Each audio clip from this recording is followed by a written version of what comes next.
Welcome everyone to yet another episode of our podcast series, Abhivakti, an initiative taken by Delta, the Articulation Society of Shaheed Bhagat Singh College.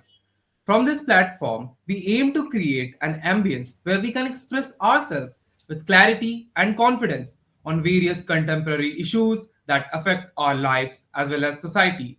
So here we are with one another amazing episode of our podcast series Avivakti with our guest none other than Nandini Sharma, a social media influencer and a gold medalist of University of Delhi to share her insights and knowledge over fostering college life. Today, I, Abhi Jaiswal, along with my co-host Nitin Sharma, will be asking our mind-boggling questions that are deep down into the hearts of several aspiring students. Ladies and gentlemen, in this captivating episode, we proudly present the dynamic Nandini Sharma as our guest speaker. Nandini, a visionary content creator, embodies the essence of being a true all rounder. Her journey is studied with academic brilliance, having earned her bachelor's at Keshav Mahavidyalaya. But the climax of her story, clearing the Delhi University entrance test with All India rank of 21, and then solidifying her position as a gold medalist from the esteemed Institute of Informatics and Communication. As we speak, Nandini continues to ignite the digital realm with her captivating content on Instagram and YouTube. So, get ready for an episode that's bound to inspire and amaze. So, ma'am, with your prior permission, let's open the floor to the topic building a strong professional network in college. And we would request ma'am to share her valuable insights on how students can develop meaningful connections with their professors, peers, and industry professionals with fluency in communications. So, without any further delay, let's begin with our first question. Ma'am, in your videos, you have mentioned a lot of importance of societies and internship during college life. So, if you get a chance to revisit your college life, then what would you choose, society or internship? If I get to revisit it, I will definitely choose internships because when I got into my second year and third year in my graduation, COVID came up. So all our internships, every exposure was online, and I could not get the hands-on experience as you guys might get now. So definitely, I would love to change that, and I would love to do more of internships, and especially the government internships. Because I did not have the awareness that these kind of internships happen, and now since I know about it, I try to aware more people about it so that you guys can actually take advantage of the schemes provided by the government rather than going here and there and doing useless internships and certificate courses. Ma'am, I would like to ask that every college pass out has a bag full of stories and experiences. So, can you share with us any story or example of any connection that you made in college who had a significant impact on your professional journey?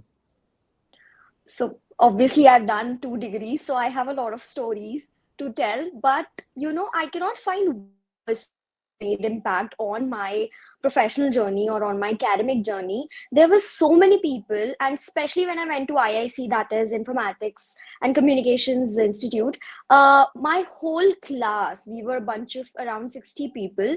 All of the people were better than who I am or I was. So there's one quote that is like struck in my mind. It says, if you're the smartest in your class, you're in the wrong class.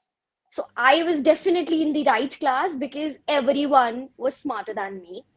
Everyone had a different skill. Some were very good at app development, some were very good at web development, some were doing amazing at organizing events. My few classmates won at a national competition that was organized by Government of India in Bangalore. A few of my classmates went to Singapore for a presentation that was fully aided by the government of India. And they were doing so many great things that I was actually motivated by them to start something which is, out of the box, which is not just about what we're studying in the class. And they were brilliant in the academics also. It's not like that they're just doing the event organization or just the app development. They were brilliant when it comes to academics. Their answer writings were amazing. The assignments were out of the box. And that actually made a lot of impact on who I am today and how I grew in the 2 year span of IIC. So I cannot take just one name or one professor.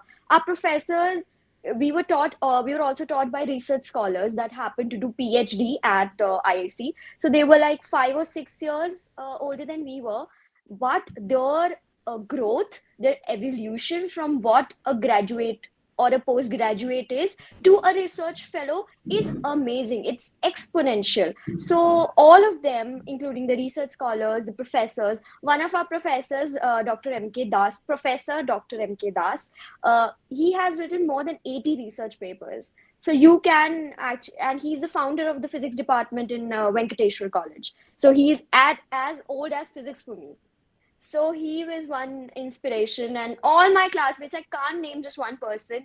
Everyone was brilliant, and everyone is doing great. Even my seniors, some of them they have started their own startups. So one of them is Abhay. I would love to name him. He has started Mendufield. So Mendufield is a community for men because he thought that there is a gap. So he started that. Other people are preparing for UPSC after going from informatics to preparing for UPSC. So we have a lot of variety. We have a lot of different people in IIC, and that different people, that variety actually motivated me to do something that is more than just the classroom. So IIC evolved me because, if I talk about my graduation, it was mostly online. So my experience was mostly from the screens. But when I went for my post-graduation, the hands-on experience that I had with so many people, that actually made me the person that I am today. And I'm still evolving, always learning. Well, COVID has, distracted many lives, and yes, it has, and especially for the students that were in their graduation, or especially the students that were taking admission in the college back then. I have very little connection with my juniors compared to the connection that I have with my seniors, because we were there with them. We organized events with them. We had their guidance as a junior and senior connection. So we had them as our mentors. But for our juniors, they were at a disadvantage because they could not get the guidance that we could give them as mentors that we received from our. It's like a legacy that happens in every college, in every institute, everywhere it happens. But COVID actually, it disrupted that. that was a very insightful answer that I was looking for. Okay, so moving ahead, ma'am, we already have listened to the benefits that societies and internships provide, but maintaining a good CGPA in college may have its own perks. So, managing societies and internships along with college studies may be a hectic task. We would like to know your take on this. So obviously, first of all, maintaining a good CGPA is your number one priority, should be your number one priority, because even when you sit for the placement drives or you go somewhere for the interview, or just generally you're taking admission for maybe you're doing masters in some specific field or MBA in general. So you have to show what marks you got in your undergraduate program or in your postgraduate as well. So whenever you're doing a degree, don't do it half-heartedly. Leave it if you're doing it half-heartedly. Give your 100% to your degree. Have that kind of potential. Build that kind of potential. Don't have it. Nobody has it. So build that kind of potential that you're able to at least cross 8 CGPA. I always, in my videos, if you've seen, I never said get 9 CGPA, get 10 CGPA. No, don't get that. Don't be a nerd always in the books. Don't be that. Get 8 CGPA. That's your safest bet. Because at 8 CGPA, you're in the safe, cutoffs. So even if you're going for MBA or masters or MSc, anything, 8 is a cutoff. And even in your placement drives, 8 is a very safest bet. And बहुत सारे experience के बाद ही मैं ये बात बोल रही हूँ कि 8 is the safest bet, and you must get a minimum of 8 CGPA. So getting that obviously along with the societies and your internships is a task. So you have to set certain boundaries. In life also, the degree teaches you boundaries. How? When you set boundaries between when is my time to study or to attend classes or to write my assignment or to do my project versus what time I'm giving to my society, what time I'm giving to my internships. So choose very wisely. If your society, for example, is taking half of your day, it is costing you all of your classes, there's no point joining such a society unless you want to pursue that society only, unless you want to become a dancer only, a theater artist only. Then to that is fine, you don't have to pay a lot of attention to your degree because you won't have any perks of it. But if you're a person who wants to grow in your academics or go into business, you have to have good marks, right? So choose your society very wisely. Build a network where people are flexible, where people understand the importance of academics. Join road track clubs, join clubs which happen on Saturday, Sunday. So I would really emphasize on the things where societies must also be flexible with how students are comfortable. I joined Poetry Society and we had meetings, but I was a person who never skipped classes. So I had to leave my society, not because the people were not good. They were amazing people, they were poets. But I had to leave it because it was not feasible to my timetable or my schedule. They were not working according to me, and that's fine.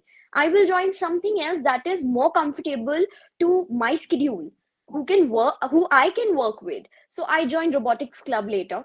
I'm just giving you examples. So in robotics club, there was no compulsion, कि आपको अपनी classes miss करके ही आना है. So we had meetings post 4.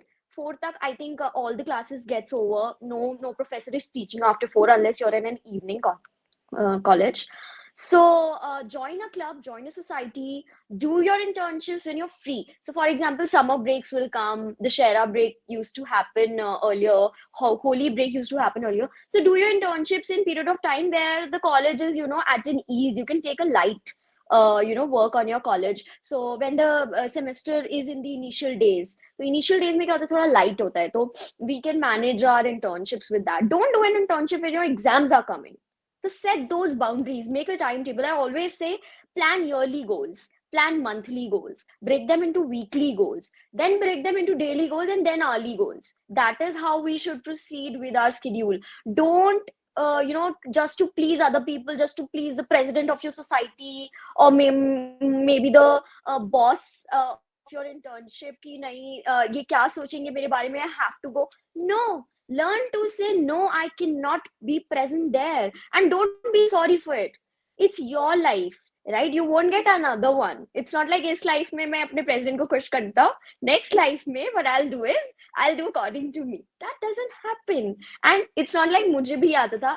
I was a people pleaser, and I evolved from a people pleaser to a blunt no person in the period of 5 years of my grads plus post grad. So it is a skill that you have to learn. I recently posted a video where I said कि ये चीजें आपको सीखनी चाहिए अपनी college life में. And one of the thing, it was, I think it's a skill to say no. हर किसी को नहीं आता. Not all the people are there boldly saying no. We are sorry for saying no. Why? If my schedule doesn't match with yours, it's okay, it's fine. And learn to, say no to it, forgive it, forget it. That's, I think, setting boundaries is the most important thing. Ma'am, your thoughts are really enriching. Also, ma'am, you have mentioned about government internships. So, what are the qualities, or what do you think? How can we crack these internships, specifically the government internships? Okay, so the government internships for the graduates and the postgraduates, they happen with a form. You don't have to give an exam for it. There's no entrance exam. You just have to fill a form with your specific CV. So make your CV better, like participating in different things, having a good academic background. That's a basic. And कई बहुत सारी internships में they prefer first come first serve. So be vigilant. Be smart enough to fill it the moment you see it. ये नहीं कि मैंने reel डाली कि गवर्नमेंट इंटर्नशिप है, you just saved it and then you're scrolling Instagram all day. Then that won't help you. First come, first serve. Be there to take the initiative at the first instance you see it. Don't wait. If you're waiting, then you're not serious about it. अगर आप उसके लिए serious होंगे, आप उसको उसी वक्त करेंगे, आप उसे उसी वक्त फिल करेंगे, that will be your priority. So government internships क्योंकि बहुत जल्दी, इनका ना टाइम बहुत कम होता है फिल करने का, और बहुत सारे स्टूडेंट्स फिल कर देते हैं. So sometimes they even select you on the basis of first come first serve. So never be late. And obviously academics, they see mostly academics. That's why I say maintain 8 CGPA. Again and again I emphasize on that, because they have a cutoff of 8 CGPA. Then later they all, some of them also take interviews, but they have a cutoff. So clear the cutoff first. आप अपनी कई लोग, बहुत सारे लोग ये बोलते हैं कि यार क्या academics बनाना, skills होनी चाहिए, इंटरव्यू में बात करनी आनी चाहिए, and then you can crack anything. तुम आप लोग को भी बहुत लोग ये बात बोलेंगे. Do not get in that trap. क्योंकि जब तक आप वो उनका एकेडमिक जो मेरिट बनाते हैं वो लोग, या इंटर्नशिप सिलेक्टर या रिक्रूटर या कोई भी एनी पर्सन, जब वो कट ऑफ बनाएंगे, आपकी स्किल्स तो रखी रह जाएंगी ना, क्योंकि आप तो कट ऑफ में ही नहीं आए, आप तो इंटरव्यू तक पहुंचे ही नहीं. तो जब आप इंटरव्यू तक पहुंचे ही नहीं, तो ये सब स्किल्स और बात करनी आनी चाहिए, this is secondary. If you have this skills, why are you not able to get good marks? Skills वाली चीज ही तो कर रहे हो, पेपर में वही तो लिख के आना है. then why not getting marks? Because you don't have the skill of writing the exam. You're not serious enough. You don't have the skill to actually give your 100%. तो ये सब ट्रैप्स बहुत सारे होते हैं कॉलेज लाइफ में, जो बहुत, हमारे एक वो सीनियर होता है जो हर समय कॉलेज में रहता है, एंड ही इज लाइक यार स्किल्स होनी चाहिए, छोड़ो ये क्लासे व्लासे. No, don't fall in that trap. अगर वो इतने ही एनरिच्ड होते विद देयर नॉलेज, तो वो आज आपके कॉलेज में नहीं बैठे होते. वो बहुत कुछ कर रहे होते लाइफ में. जो इंसान बहुत कुछ कर रहा होगा ना, वो कभी आपको ना नहीं बोलेगा किसी चीज को करने से, वो कभी आपको, आप में कमी नहीं निकालेगा, वो आपको क्रिटिसाइज नहीं करेगा. वो आपको क्रिटिसाइज भी करेगा तो आपको पता ही नहीं चलेगा उसने आपको क्रिटिसाइज कर दिया, because that person knows the importance of hard work. They have done that hard work and they know कि आप किस चीज से गुजर रहे हो. So, being a South Campus student, my curiosity to ask this question is even more. Every student dreams of getting admission into tier 1 colleges, and in terms of Delhi University, it would be obviously North Campus colleges. So, but not all dreams come true. We all know that. So, in tier 2 and tier 3 colleges, where access to resources may be more limited and opportunities may be more limited, what specific advice do you have for students to build a professional network that can still lead to promising future prospects? So when I got into South Campus, मेरा course सिर्फ South Campus में है. We don't have it in North Campus. Post grads में ऐसे ही होता है. You have specific course in North and specific courses in South. Prior to that, when I entered into Keshav, मैं South Campus की भी नहीं हूँ, मैं तो off campus student रही हूँ. And my followers are from LSR, Miranda House, and big shot colleges like SRCC. And I'm like, मैं जब initially videos डालनी शुरू करी थी, मैं सोची थी मुझे follow क्यों कर रहे हैं यार? What do they want from me? Later I got to understand कि oh, I'm providing some value.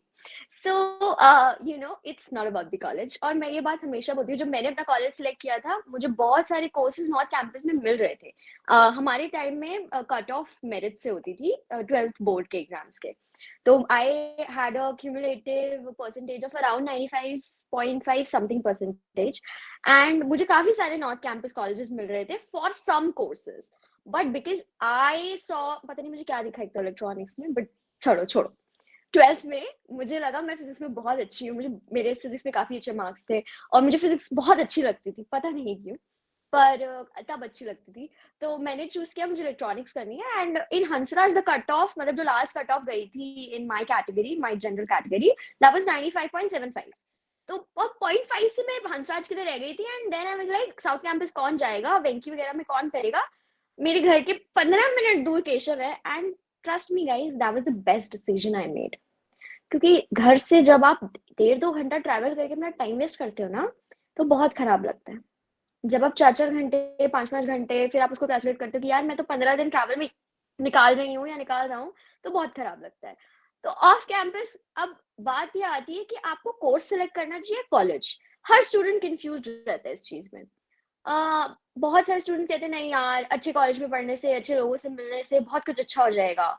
और कुछ लोग कहते हैं कि नहीं, अच्छा कोर्स करने से मैं अपना फ्यूचर पर्सपेक्टिव बना पाऊंगा. मैं कोर्स वालों के साइड ही रहती हूँ, क्योंकि द पॉइंट इज आप अच्छे कॉलेज से कर भी लो, अगर उस कोर्स का कोई फ्यूचर पर्सपेक्टिव आपके दिमाग में नहीं है, हर कोर्स का एक फ्यूचर पर्सपेक्टिव होता है, आपके दिमाग में वो नहीं है, आपकी चीजों से वो मैच नहीं कर रहा, तो आप ना भटकते रह जाओगे।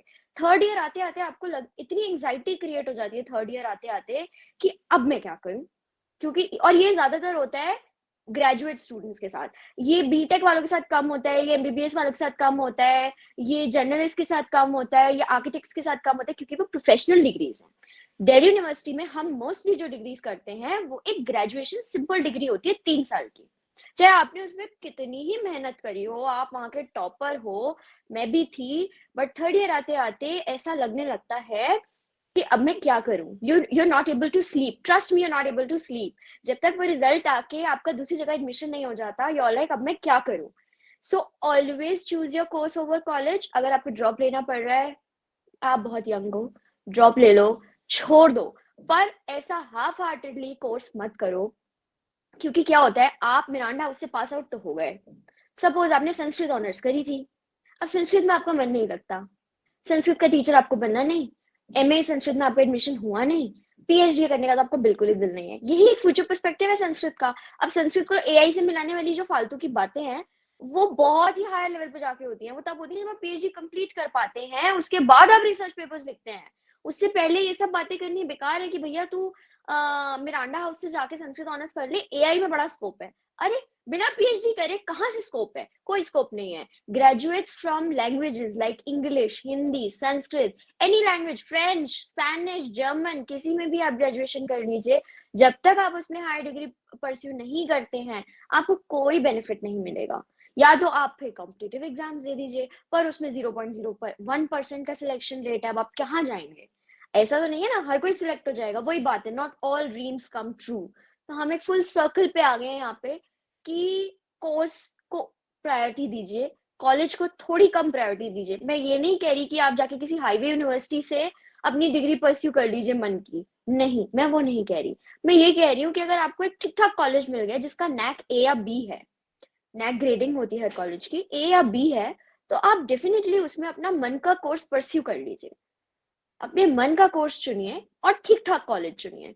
कोर्स को ऊपर रखिए, कॉलेज को सेकंड प्रायोरिटी दीजिए। अगर आप कॉलेज को प्रायोरिटी देते रह जाएंगे तो बाद में आप कोर्स के लिए बहुत रोएंगे, क्योंकि कॉलेज ना आपकी डिग्री से बन रहा है एक्चुअली, उसकी बिल्डिंग्स, उसके इंफ्रास्ट्रक्चर, उसका कैंटीन कितना अच्छा है, सीनियर्स एलुमनाई कितने नोटेबल हैं, उससे नहीं बन रहा। शाहरुख खान जरूर हंसराज के पास आउट रहे हैं, पर क्या हर हंसराज का बच्चा शाहरुख खान बन रहा है? That's not possible. तो हर कॉलेज से बहुत अच्छे बच्चे निकलते हैं, इवन फ्रॉम केशव महाविद्यालय मैंने बहुत गोल्ड मेडलिस्ट देखे जो यूनिवर्सिटी टॉपर्स होते हैं, वो केशव महाविद्यालय, एएनडीसी एक कॉलेज है, आचार्य नरेंद्र देव कॉलेज, साइंसेस का कॉलेज है, साइंस के जितने टॉपर्स होते हैं मोस्टली एएनडीसी से होते हैं, बहुत अच्छा कॉलेज है, बट वही है, अंडररेटेड है। क्यों? क्योंकि नॉर्थ कैंपस में नहीं है। तो इस चीज को थोड़ा मिथ को हमें बस्ट करना चाहिए कि हर मिरांडा हाउस जाने वाली लड़की, हर एसआरसीसी जाने वाला बच्चा बहुत ज्यादा सक्सेसफुल नहीं हो पाते। It actually depends on who you are और आपने कितने मन से उस कोर्स को किया है। Well, really impressed by your knowledge on this field, ma'am. Also, ma'am, in today's digital age, we all know that half of the day we are busy on mobile phones and laptops. So the impact of technology on our daily life cannot be ignored. So can you tell us how this technology influences our communication skills, both in a positive and in a negative way?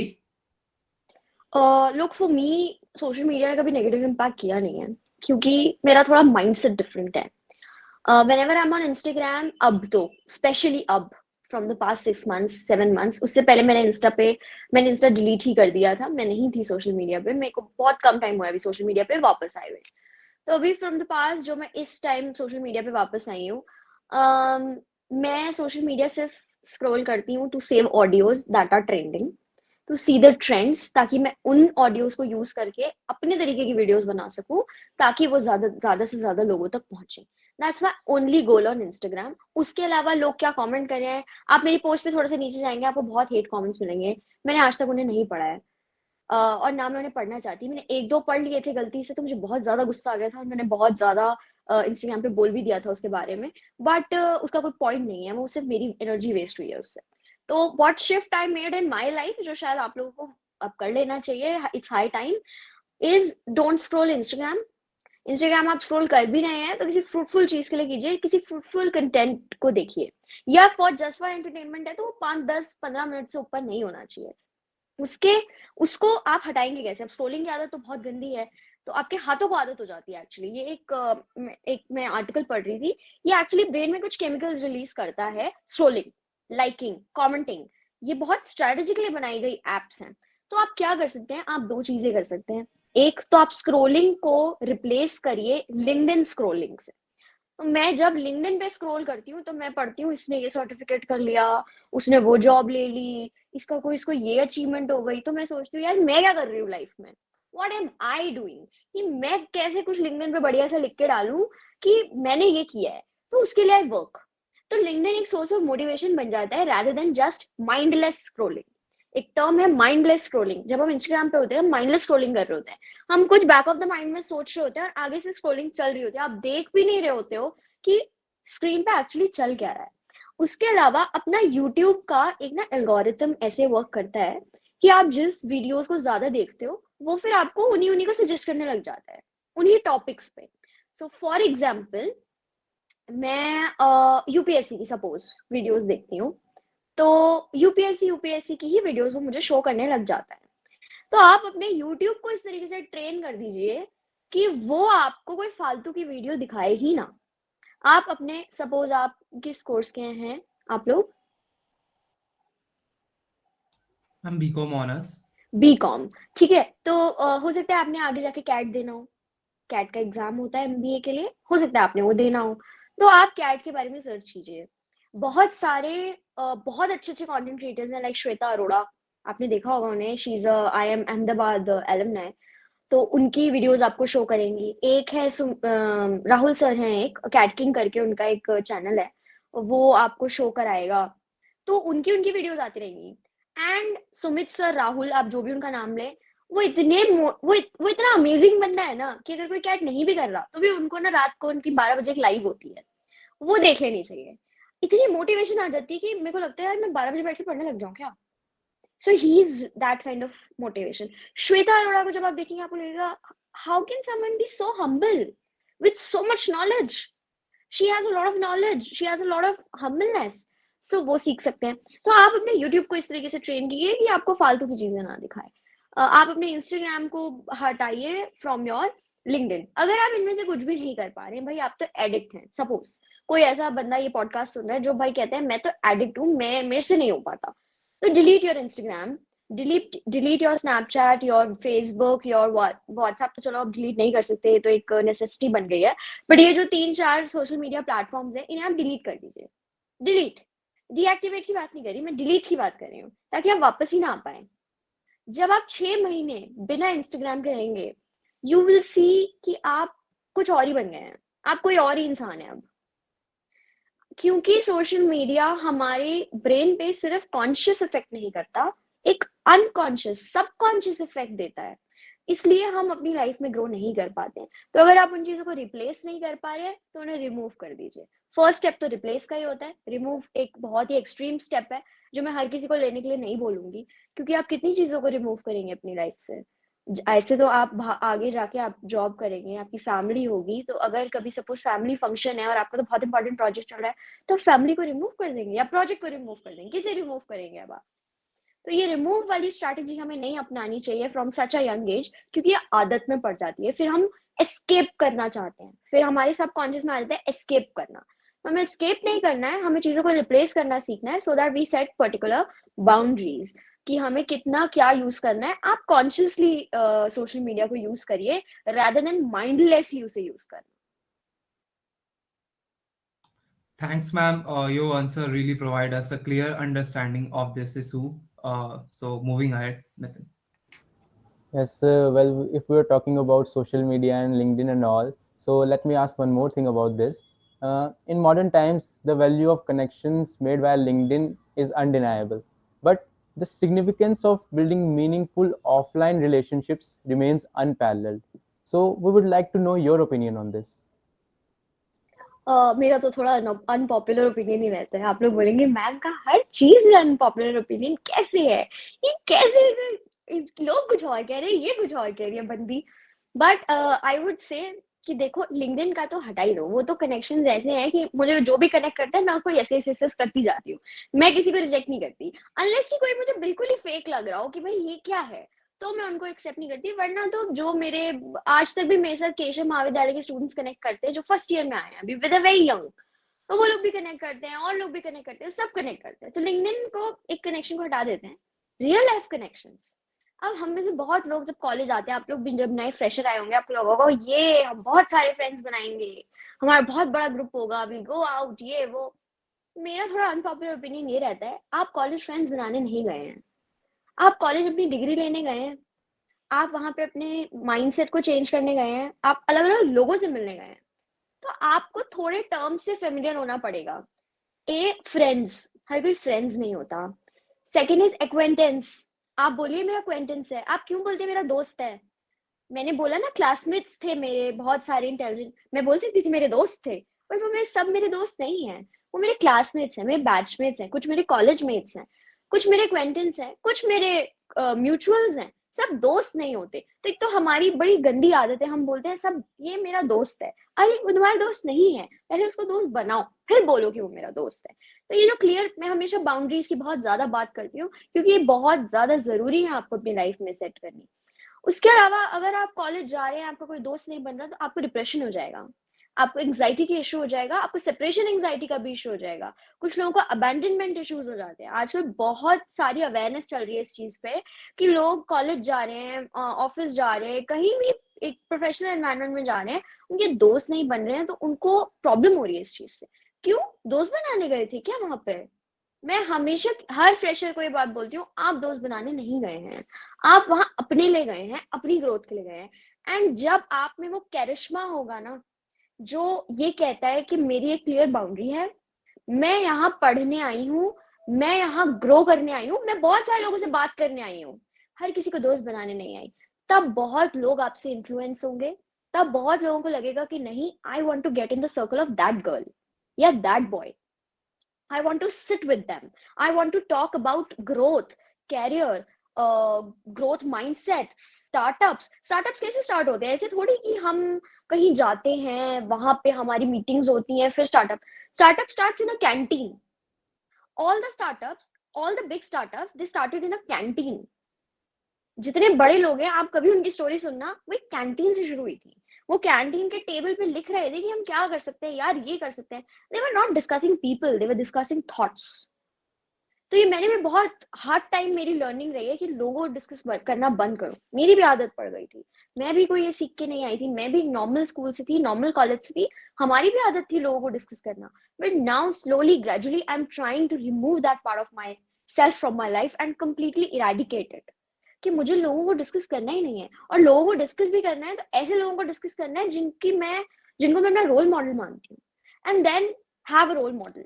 Real life connection से better है आपका एक mentor हो, एक role model हो। Mentor का मतलब है जिनसे आप कनेक्ट भी कर सके टाइम टू टाइम, जिनको आप मेल लिख के या through some kind of platform आप उनसे बात कर सकें। और एक रोल मॉडल जो आपको मे बी यूट्यूब पे मिल जाएगा, मे बी आपके कॉलेज में प्रेजेंट होगा, मे बी कहीं आप गए आपको वहां दिख गया, तो have role model, have a mentor. And don't सिर्फ ये मत सोचिए मुझे रियल लाइफ में कनेक्शंस बनाने, नहीं, मुझे नहीं बनाने।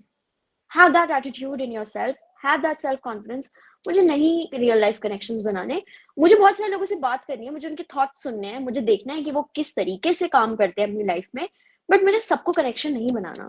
सो हैव दैट बाउंड्री। आप खुद देखेंगे कि आपके लाइफ में इतने कनेक्शंस हो जाएंगे कि आपसे संभाले नहीं संभलेंगे। हर कोई आपसे बात करना चाहेगा because you have that charisma of not trying to change just to attract other people. Don't change, evolve for the better, don't change to please people.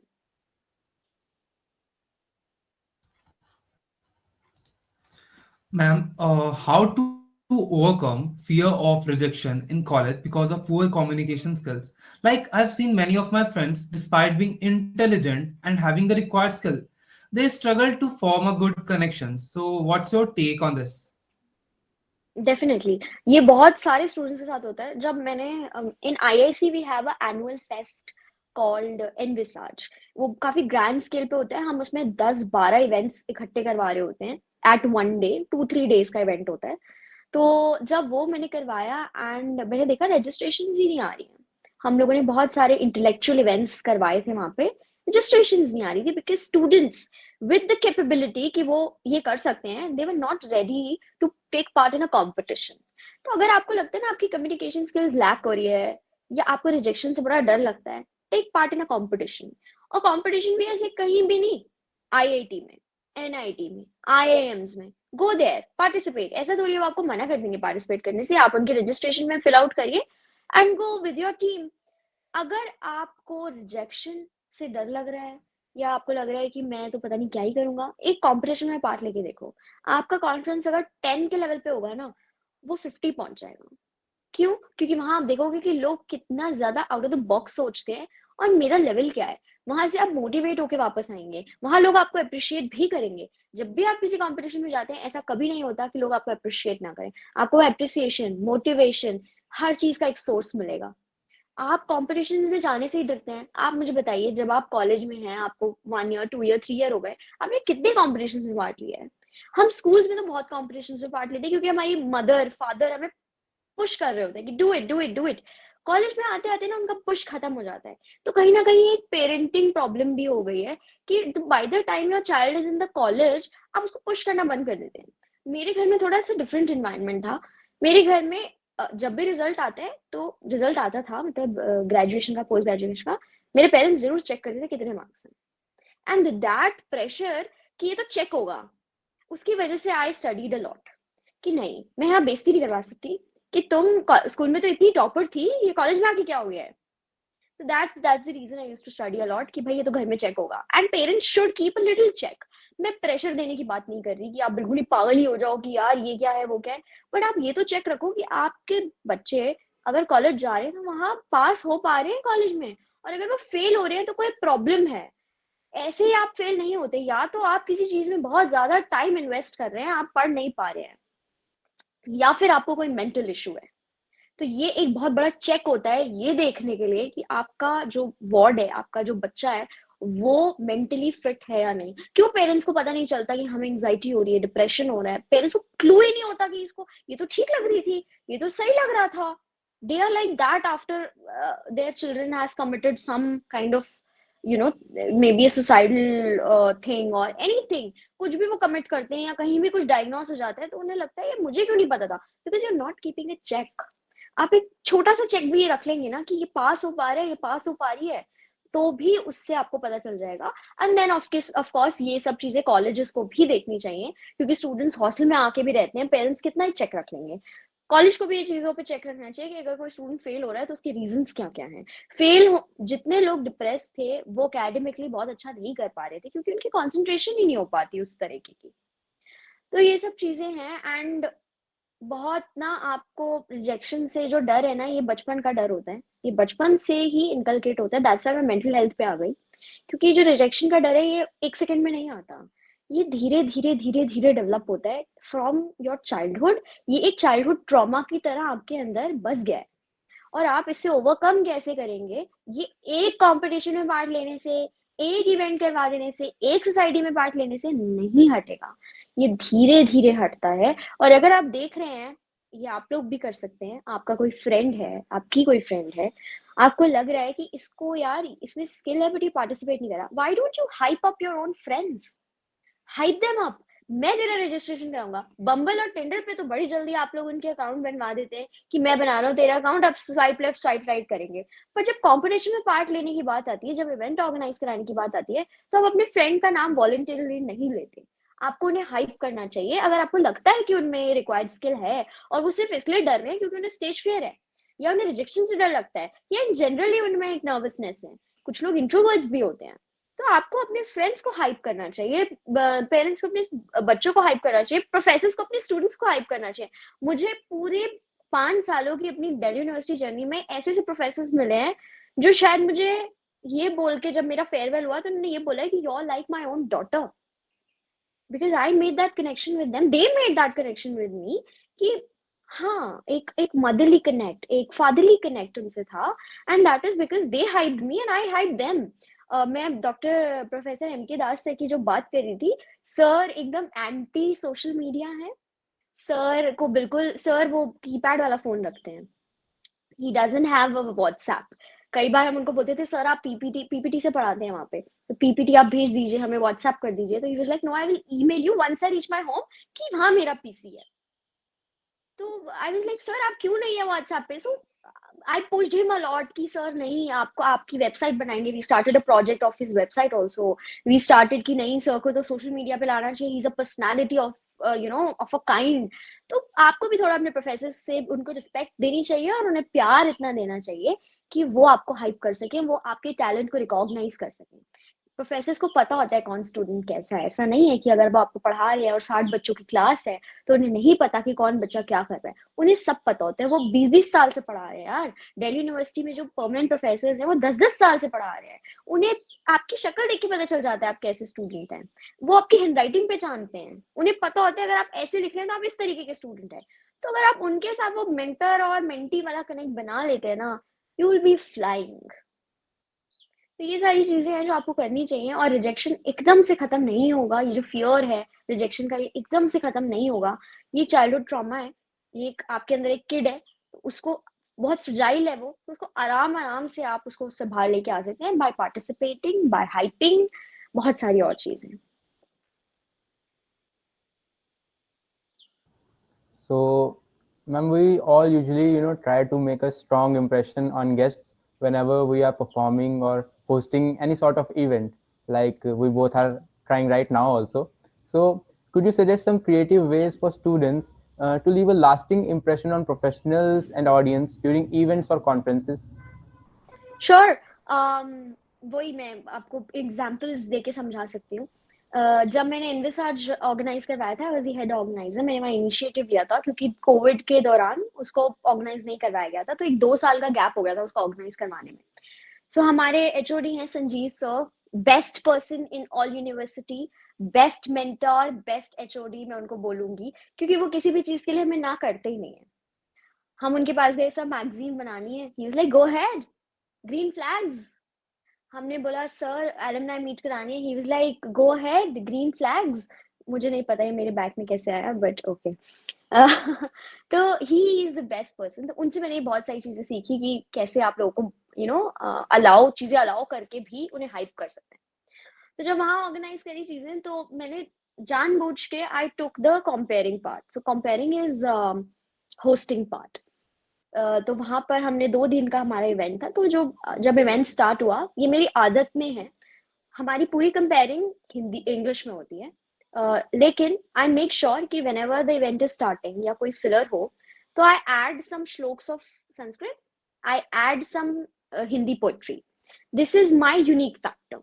ये मेरी ऑथेंटिक चीज है, क्योंकि मेरे घर में सब लोग हिंदी संस्कृत के प्रोफेसर रहे हैं, लोग लैंग्वेज में है, तो मुझे कल्चरल कैपिटल की तरह मिला है। And whenever I go to them, वो मुझे 1 सेकंड में बताते हैं कि ये श्लोक ले लो या ये पोएट्री ले लो। तो ये मेरा एक एक्स फैक्टर है। आपका कोई और एक्स फैक्टर या आपका एक कोई और यूनिक ऑथेंटिक ट्रेडमार्क टाइप कुछ हो सकता है। And apart from that, always introduce your team, appreciate your team. So I was the organiser there. मैंने स्टेज पे से हर ऑर्गेनाइजर, हर कोऑर्डिनेटर, हर वॉलंटियर का नाम लेके with their capabilities and what they did, I announced it from the stage. चाहे ऑडियंस बोर हो, चाहे ऑडियंस को कुछ भी लगे, चाहे प्रोफेसर्स वहां बैठे बैठे उबासियां ले रहे हो, but I had to do that for my team. क्योंकि जब आप स्टेज पे से अपना नाम सुनते हैं तो आपको एक अलग ही खुशी मिलती है। And I know that because मेरे साथ भी ये हुआ है। तो ये करना बहुत जरूरी है। Appreciate your team whenever you're there, whenever you're hosting. Make sure that you're introducing everyone to your guest, because look, I am the guest, I don't know all of you. So एक little touch ये हो सकता था कि you introduced all of, मतलब आप लोग की टीम with कि आप ये कोर्सेज कर रहे हैं, आप इस ईयर में हैं, that's it. It would have taken 5 minutes, but वो एक lasting impact मेरे ऊपर छोड़ता कि आप एक बहुत अच्छी टीम है। तो ये एक मैं I'm just giving you an example. So add a unique Okay, ma'am. factor to your podcast or maybe to any event. आप सिर्फ podcast थोड़ी, आप तो events, competitions, बहुत चीजें कराते हैं। तो एक यूनिक फैक्टर आप में होना चाहिए जो बताए कि ये शहीद भगत सिंह वाले करवाते हैं, जैसे फेस्ट में होता है ना, ये एसआरसीसी वाले करवाते हैं, सिर्फ ये मिरांडा हाउस में होता है। तो वो एक, क्योंकि उससे आप जाने जाओगे। Add that factor कि वो शहीद भगत सिंह की वो सोसाइटी ये कराती है. That. Okay, so we have now another segment of this podcast. A rapid fire is coming up for you, ma'am, and we hope you are ready for this. Yeah, sure. So, reading books or listening a podcast? Reading books. Okay. 3 ways to save money during college. Can you repeat? 3 ways to save money during college. Pack your food from your home because a lot of my money went into canteen. I know मेरे canteen वाले भैया बहुत ज़्यादा अमीर हो गए हैं मेरी वजह से. So pack your food from your own home. If you're a hostler, make sure you're cooking at your place. Then apart from that, I think invest in stocks. मैंने ये नहीं किया था, but मैं सबको बोलती हूँ ये करने के लिए क्योंकि अब I'm learning stocks तो मुझे पता चला है कि बहुत सारी अच्छी अच्छी चीजें होती है जिसमें आप इन्वेस्ट कर सकते हैं and you can actually save money and also grow your money, right. And उसके अलावा मुझे ऐसा लगता है कि invest in one good tablet और आईपैड. नाउ दिस ये तो आप बोलोगे ना मनी खर्च कराने वाली बात कर दी आपने, बट नहीं. आप बहुत सारी बुक्स अवेलेबल हो जाएंगी, आप सबको उन पर डाल सकते हैं. आप बिल्कुल नोटबुक्स खरीदना बंद कर दोगे, पेन स्टेशनरी मतलब जीरो हो जाएगी आपकी. एंड आपकी बुक्स वगैरह जितनी भी है कॉलेज की, कॉलेज में ऐसा नहीं है कि आपको बुक का सेट मिलता है like school.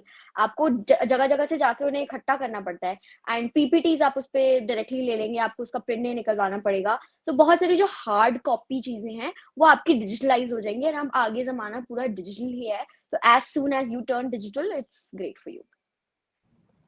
YouTube Shorts or Instagram Reels? Instagram Reels. One word which aptly describes you. Dynamic. Okay. Last but not the least, chole bhature or golgappe? Chole bhature. Oh, okay. So thank you, ma'am. We hope you like this fun segment as well. Yeah, Thank you it so was great. Thank you so much, ma'am, for giving us the opportunity to host this podcast with you and sharing your insights on how to build a professional network in college. Your advice was invaluable, and we are really inspired by your captivating words. We also hope this podcast will help a lot of college students in their college journey. With this, we conclude this episode of our podcast series. Abhivakti, once again, thank you so much for being with us. We'd like to thank everyone for watching and hope to see you once again in future episodes. Till then, remain inquisitive, knowledgeable, and attentive. Thank you so much. Thank you.